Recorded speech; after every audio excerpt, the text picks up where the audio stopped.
স্বাগতম প্রিয় শিক্ষার্থীবৃন্দু। আজ আমরা দেখব দ্বিপদী বিস্তৃতি অধ্যায়ের এনসিআর অর্থাৎ এন সংখ্যক জিনিস থেকে আর সংখ্যক জিনিস নিয়ে যে কম্বিনেশন করা হয় সেটার যে সূত্র এনসিআর সেটা কিভাবে হয় সেটা। তো আমরা জানি NCR equal factorial n by factorial r into factorial n minus r. তো এখানে ফ্যাক্টোরিয়াল জিনিসটা কি? ফ্যাক্টোরিয়াল জিনিসটা হচ্ছে এইভাবে লেখা হয়। তো 2 ফ্যাক্টোরিয়াল অর্থাৎ 2 1 3 ফ্যাক্টোরিয়াল অর্থাৎ 3 কে কতভাবে সাজানো যায়? তিনটি জিনিসকে 6 ভাবে, 2 3। আর 4 ফ্যাক্টোরিয়াল হচ্ছে 4 3 2 1 এর গুণফল অর্থাৎ 24। তো আমরা কিন্তু ফ্যাক্টোরিয়াল জিনিসটা বুঝলাম, অর্থাৎ একটা জিনিসকে একটা দুই ফ্যাক্টোরিয়াল অর্থ হচ্ছে দুইটা জিনিসকে কতভাবে ভিন্ন ভিন্ন ওয়েতে সাজানো যায়। অনুরূপভাবে 4 ফ্যাক্টোরিয়াল অর্থ হচ্ছে চারটা জিনিসকে ভিন্ন ভিন্ন ওয়েতে কতভাবে সাজানো যায়। তো আমরা এখন দেখব 5C5 অর্থাৎ 5C5 এর মান কত আসে। 5C5 এর মান আমরা জানি 1 আসবে।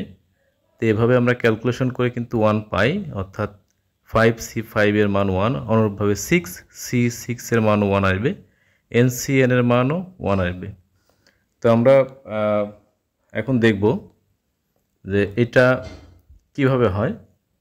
অর্থাৎ আমরা কিন্তু পেয়েছি 5C5 ইকুয়াল 1, অর্থাৎ 5টা জিনিস থেকে 5টি করে নিয়ে এটা সাজানোর সংখ্যা কম্বিনেশন হচ্ছে 1 হবে। তো অর্থাৎ আমরা লিখতে পারি NCN ইকুয়াল 1।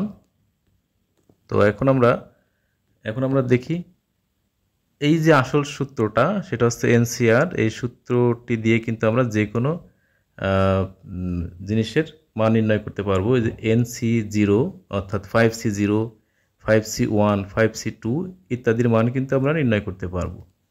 তাহলে এটা আমরা দেখি 5C0 এর মান কত হয়। 5 ফ্যাক্টোরিয়াল 5 বাই 0 ফ্যাক্টোরিয়াল। 0 ফ্যাক্টোরিয়ালের মান কিন্তু 1, এটা মনে রাখতে হবে। ফ্যাক্টোরিয়াল 0 এর মান 1। তো 5C0 এটার মানও কিন্তু 1 আসছে। তাহলে আমরা বলতে পারি NC0 এর মান 1, NCN এর মানও 1। তাহলে NC0 এর মানও 1, আবার NCN এর মানও কিন্তু 1। তো আমরা এখন এটা লিখতে পারি কি NC0 ইকুয়াল 1।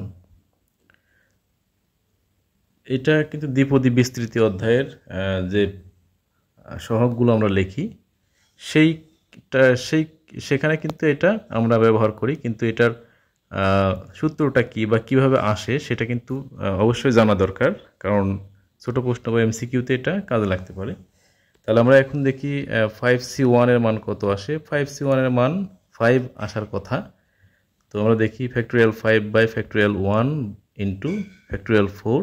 এটা ক্যালকুলেশন করলে আমরা পাবো ফ্যাক্টোরিয়াল 4 আর ফ্যাক্টোরিয়াল 4 কেটে গেলে 5। তো এখন আমরা দেখি এটার মান আসলো কত, 5। তাহলে আমরা নিশ্চিত বুঝতে পারতেছি এখানে 5 যদি আমরা n হিসাবে কল্পনা করি তাহলে NC1 এর মান কিন্তু n আসবে। NC1 এর মান হচ্ছে n। তো এইগুলো আসলে শর্টকাট ভাবে মনে রাখতে হয়। মনে রাখলে বিভিন্ন বড় অঙ্কগুলো করতে সুবিধা হবে। সবাইকে অনেক ধন্যবাদ, ভালো থাকবেন সবাই।